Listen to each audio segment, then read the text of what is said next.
President, welcome to the Football Association of Ireland. Firstly, how have you enjoyed your visit here at Abbottstown today? Oh, I've been very impressed, and I think it's just so positive in terms of all the infrastructure that is there now. And also, I enjoyed meeting very much those who are working in the game and those who are involved in taking advantage of these new facilities. The one thing I'm absolutely certain of, there will be a great take-up because we've waited a bit. I so wish the Football Association done well in all of the uses. It's so interesting too to see, of course, where we have people of both genders playing, and that's all very, very exciting. Often one of the main reasons you're here today is to launch the President's Cup for this year, Cork City and Dundalk again. It's always a fantastic occasion. Indeed, yeah. No, I think that it's the start of the season, of course, in a way.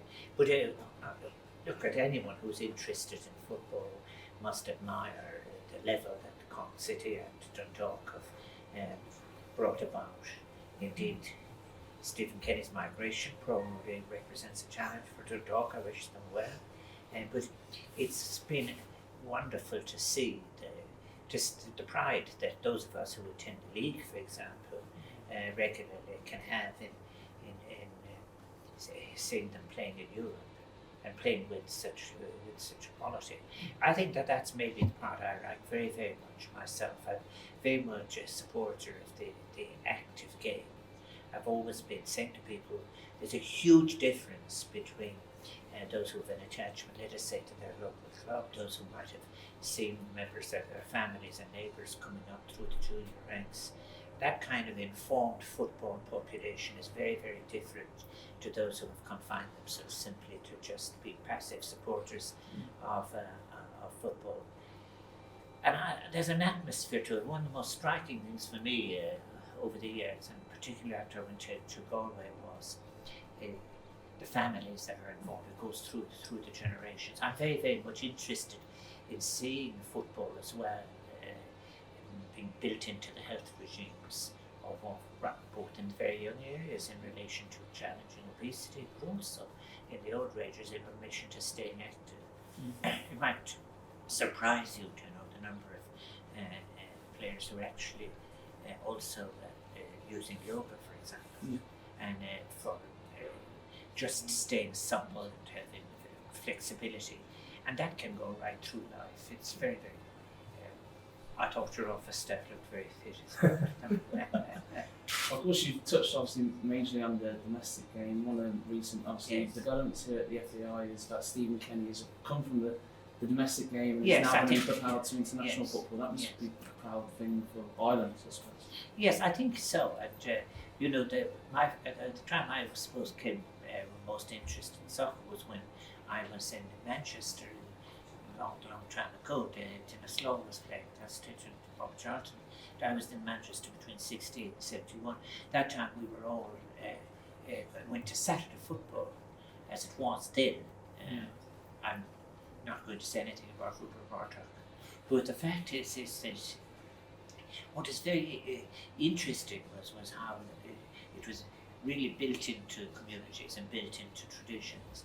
And there's a huge difference between the people who will come here and use these facilities and in the very young ages as well.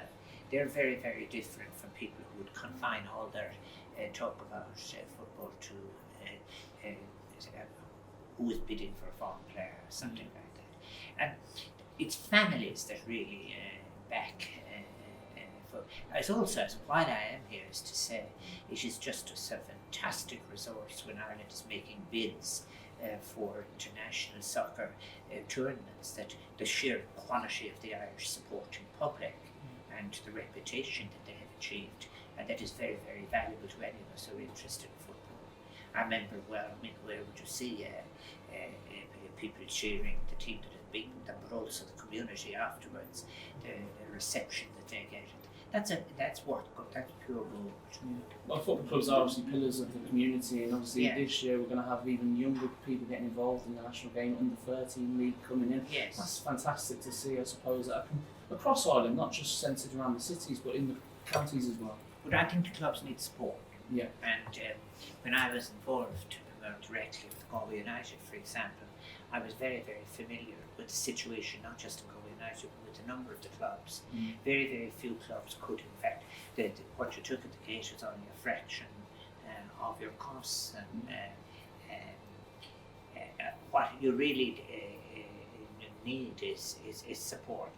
I think as well, in the different, when I think of going up to the showground, let us say Sligo or wherever like that, the clubs that have managed to ride out the financial difficulties are the ones who've had a diversity of support.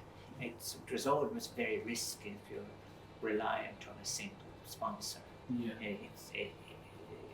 But one of the other great advantages of having a diversity of different sponsors in the locality of the club is that it brings support to the club at attendances. And that was good. When I went to Galway first about it, you could remember if you had a bad game, you could be abused in the street for a week afterwards. So everyone knew who was playing. And these are very important identifications. That's why I have to say that when I'm trying to get my diary free so as to go down to on the 22nd to walk up with Woodkey to Terryland with all those who are coming back to Galway United.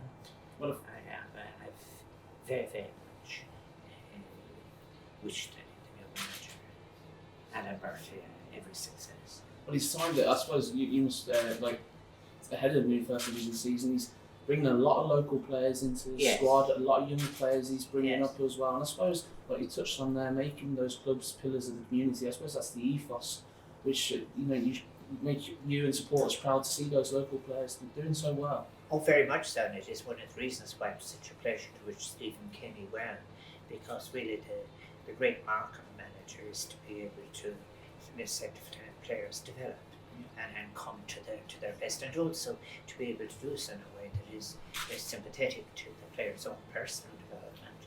I think that Alan has, in fact, a great talent with young players, and I think what will be very, very good as well is it's for those who are loyalists in relation to the support of the club, to know that you have many, many young players coming through is very, very good, and good for them and good for the community. And finally, last time I saw you was the Republic of Ireland, Northern Ireland women's national team game. Obviously, the Republic of Ireland were out 4-0 winners that day. But it's fantastic to see the progression of women's sport, in particular girls' sport. 23,000 young girls playing the sport in this country. It's huge with the 20 by 20 campaign as well. This is something which is a real momentum driver. Well, what was very impressive on that day when I was there was the sheer level that has been achieved. And also, as well as that, remember that standing behind the performance in the field was the coaching, the whole question of all the different supports that were in terms of nutrition and management and so on. And I think it's very, very important that we have that gender participation. The next part of it, of course, where we have to do is to encourage the media to support women's football and to also encourage the public as well. And I think it's all very exciting. The other side, of course, as we know from women playing football in Galway, is different successes. Well, thank you very much, Mr. And there are many more, yes. And 2020 will be a very, very good campaign. Thank you very much. It's been a pleasure.